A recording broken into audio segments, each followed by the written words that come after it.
I sat at the head of a mahogany dining table that cost $12,000, listening to my children talk about me as if I were a piece of furniture. It was a Sunday evening in Great Falls, Virginia. The air was thick with the smell of a roast I had paid for, and the sound of voices that no longer bothered to address me directly. My eldest son, Marcus, was leaning back in his chair, checking his gold watch. "We need to look into the assisted living facility in Oak Creek," he said, not looking at me but at his sister. "Dad's getting slower. He forgot to lock the back door twice last week. It's a liability for the estate." My daughter, Elena, nodded while scrolling through her phone. "I already called them, Marcus. They have a suite available. We just need to get his signature on the power of attorney. He won't mind. He spends all day in that dusty basement workshop anyway. It's not like he's using his brain for much these days." I picked up my water glass. My hand didn't shake. My mind was as sharp as the chisels I kept in that dusty basement. I am Silas Thorne. To them, I am a 68-year-old retired architect whose best days ended when I stepped down from Thorne and Associates 15 years ago. They think I've spent the last decade and a half rotting away on a fixed pension, losing my grip on reality. They are wrong. What they don't know, what they haven't bothered to notice while they were busy spending their inheritance prematurely, is that the basement they despise is the headquarters of Vanguard Alpha. While they were out networking at country clubs and taking business trips to Ibiza, I was quietly buying up the distressed debt of the very companies they were trying to run. For 15 years, I have been the silent shadow in their ledgers. I watched Marcus run my old firm into the ground with ego and bad investments. I watched Elena blow through her trust fund on a lifestyle she couldn't afford. And every time they stumbled, a private investment group was there to lend them money at a steep price. That group was me. Marcus looked at me then, finally. "You okay there, Dad? You've been staring at that glass for 3 minutes. See? This is what I'm talking about. The lights are on, but nobody's home." I set the glass down and gave him the smile he expected, the vacant, slightly confused smile of an old man who didn't understand the world. "I'm just thinking about the foundations, Marcus," I said softly. "Foundations? Of what?" Marcus scoffed, turning back to his wine. "Of everything," I whispered. That night, as they left my house without saying goodbye, I didn't go to bed. I went down to my basement. I turned on my 3-monitor setup hidden behind a false wall of vintage blueprints. I watched the markets open in Tokyo. I looked at my net worth, $7,420,000. Then I looked at the final notice documents I had prepared for Marcus's firm. The 15-year wait was over. It was time to stop being a ghost and start being a reckoning. People think that when you stop being the boss, you stop being the hunter. They think that when you hand over the keys to the kingdom, you're just waiting for the clock to run out. But the greatest advantage a man can have is being underestimated. When I retired at 53, I didn't do it because I was tired. I did it because I saw the way Marcus and Elena looked at the company. They didn't see a legacy. They saw a trophy. They didn't want to build. They wanted to harvest. I knew that if I stayed in the driver's seat, they would spend their lives resentful, waiting for me to die so they could finally play with the money. So I gave them what they wanted. I gave them the keys. I gave them the titles. And then I moved into the shadows. For 15 years, I played the part of the retired architect. I took up woodworking. I let my beard grow a little gray and ragged. I wore old flannels and spent my mornings at the local diner, listening to the blue-collar guys complain about the economy. I became invisible. But every afternoon, while Marcus was busy firing the senior staff who helped me build Thorne and Associates, I was in that basement. I wasn't building birdhouses. I was building a web. I started small. I took the modest buyout they gave me, a fraction of what the firm was worth, and I didn't put it in a savings account. I put it into a series of shell companies. I bought up small logistics hubs, tech patents that Marcus had passed on because they weren't flashy enough, and real estate in zip codes that were about to explode. By year 5, I had doubled my money. By year 10, I was worth more than the entire Thorne estate. The irony was beautiful. Every time Marcus needed a bridge loan to cover his expansion mistakes, he went to a private equity firm called Apex Tier. He thought he was dealing with a group of aggressive young bankers in New York. He didn't know he was dealing with his father's encrypted server in the basement of the house he wanted to put me out of. I remember the day Elena came over, crying because her luxury lifestyle brand was facing a lawsuit. She didn't ask me for advice. She just asked if I had any old jewelry of Mom's she could sell. "I'm sorry, Elena," I told her, my eyes fixed on a piece of oak I was sanding. "I think I misplaced those boxes." She called me a useless old man under her breath and slammed the door. That same afternoon, I bought the debt of her supplier. I now owned the very factory that made her products. I wasn't misplacing boxes. I was collecting her life, piece by piece. For 15 years, I watched them erase me. They stopped inviting me to their executive retreats. They stopped calling on Father's Day because they were too busy with the merger. They even stopped taking my pictures down from the hallway. They just painted over the walls. I was a shadow in my own home, a ghost in their lives. But that's the thing about shadows. They grow longer as the sun sets. And Marcus and Elena didn't realize that for them, the sun was about to go down for good. I sat in my workshop that night, the blue light of the monitors reflecting off my safety goggles. I pulled up Marcus's quarterly report. He had lied to his board. He was $4 million in the hole, and he was planning to use my house, the house I was sitting in, as collateral for one last Hail Mary loan from Apex Tier. He thought he was betting my roof to save his skin. He didn't realize he was handing me the final nail for his coffin. The breaking point didn't come with a shout. It came with a letter. It arrived on a Tuesday, tucked inside a stack of junk mail. It was a formal notification from Marcus's legal team. They weren't just asking for power of attorney anymore. They were filing for involuntary conservatorship. The language was clinical and cold. They cited my reclusive behavior, my fixation on the basement, and a perceived inability to manage the maintenance of the Thorne estate. They were claiming I was no longer fit to hold my own keys. Marcus didn't even have the courage to hand it to me himself. He sent a process server. I sat at my workbench, the letter resting on a pile of sawdust. For 15 years, I had watched them chip away at my legacy. I had watched Marcus strip my name from the company letterhead. I had watched Elena sell off the summer cabin where they had learned to swim, calling it dead equity. But this was an attempt to erase my very personhood. That evening, Marcus and Elena showed up at the house. They didn't knock. They used their emergency keys, the ones I had given them out of love a decade ago. "Dad, did you see the papers?" Marcus asked, walking into the kitchen and opening the fridge like he already owned the place. He didn't look at me. He was busy checking the expiration date on a carton of milk. "It's for the best. The house is too big. We've already scouted a buyer, a developer who wants to turn this lot into 3 luxury townhomes. The sale will cover your care for the next 20 years. Elena stood by the door, checking her makeup in the hallway mirror. "It's a beautiful facility, Dad. They have a wood shop. It's smaller, of course, but it's safe. No sharp power tools to hurt yourself with." I looked at them, really looked at them. I saw the greed in Marcus's eyes, the kind that masks a failing man's desperation. I saw the hollow vanity in Elena, a woman who had never built a single thing, but felt entitled to dismantle everything.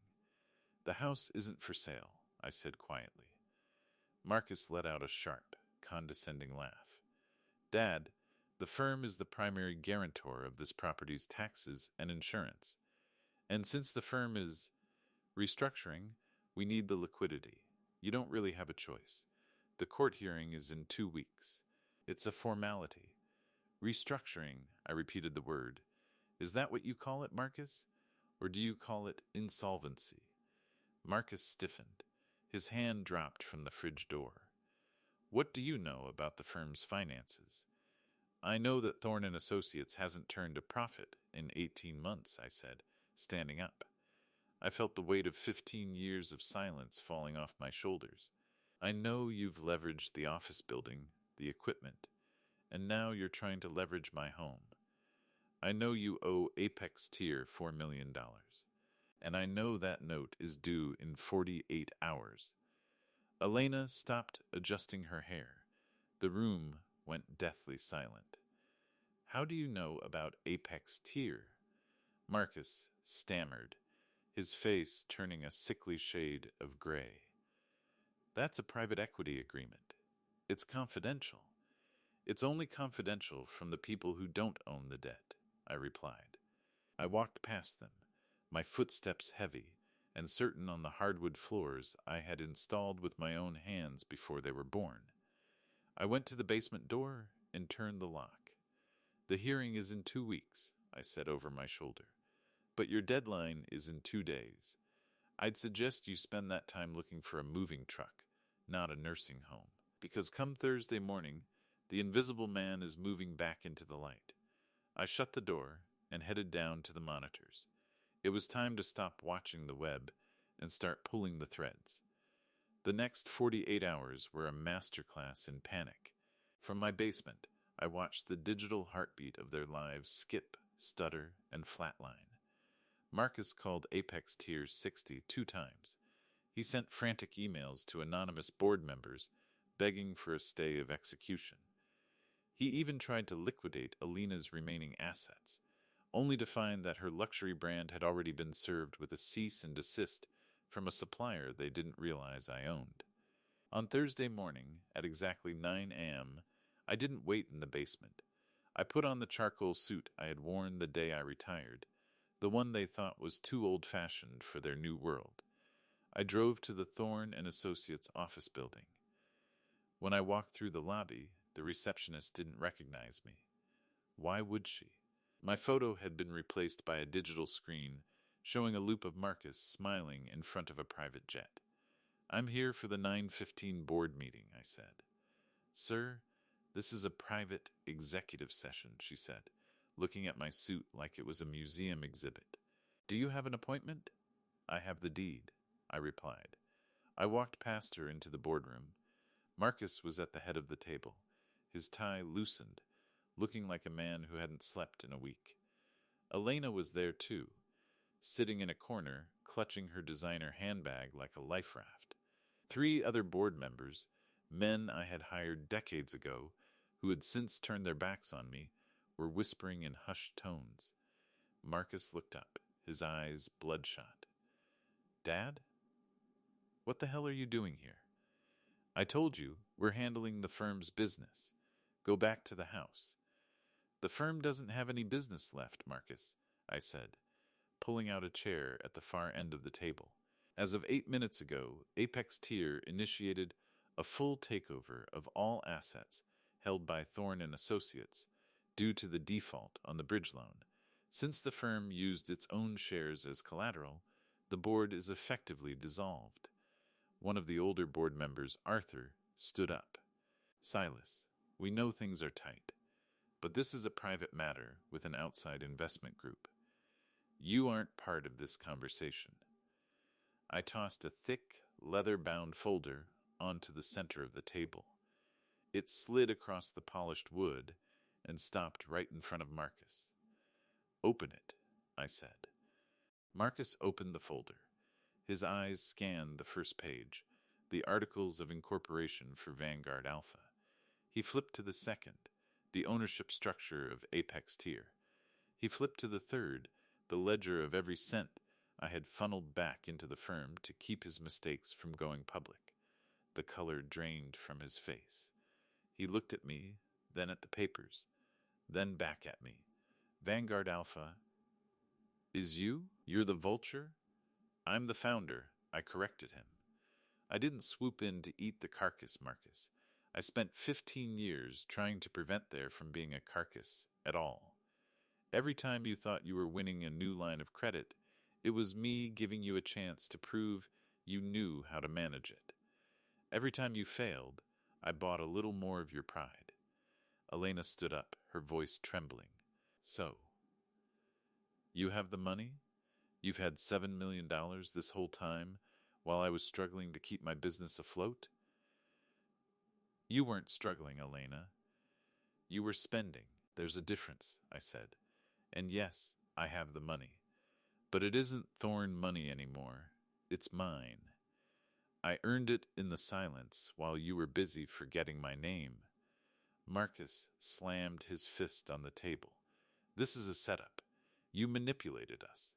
You let us fail just so you could swoop in and play the hero. I didn't let you fail, Marcus.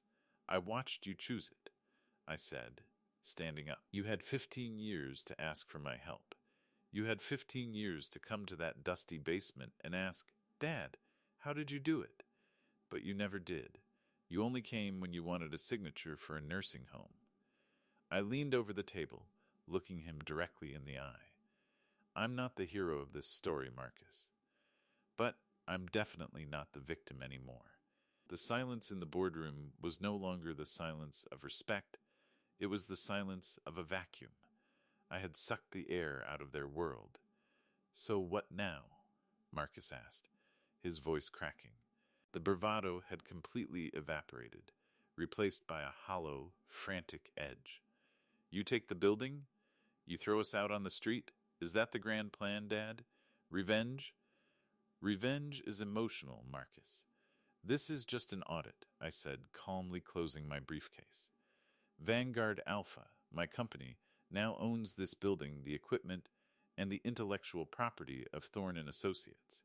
As for the Thorne estate, the house you tried to sell, I've bought the tax liens you let lapse. I've bought the mortgage you tried to use as collateral. I don't just live there. I own it, entirely.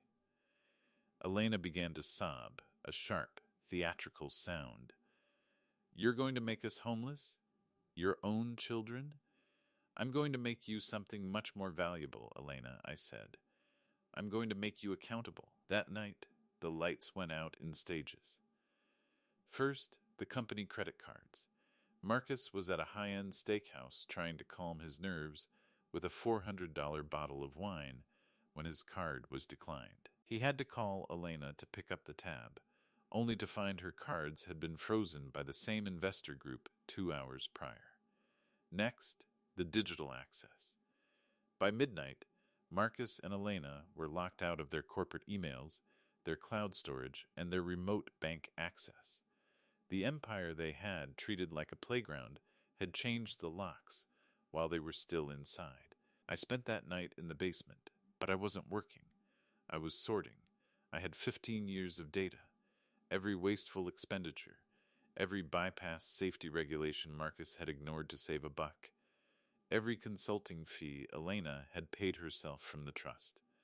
I didn't send it to the police. I didn't send it to the press. I sent it to them. I sent 3 identical emails at 3:00 a.m. Subject: the cost of architecture. A building falls when the foundation is neglected. You spent 15 years ignoring the man who laid your foundation. Now the structure is gone. Attached is a list of your debts to Vanguard Alpha. I am not calling them in for the sake of bankruptcy. I am calling them in for the sake of your education. Tomorrow, the locks on the Great Falls house will be changed. Your belongings will be in the garage.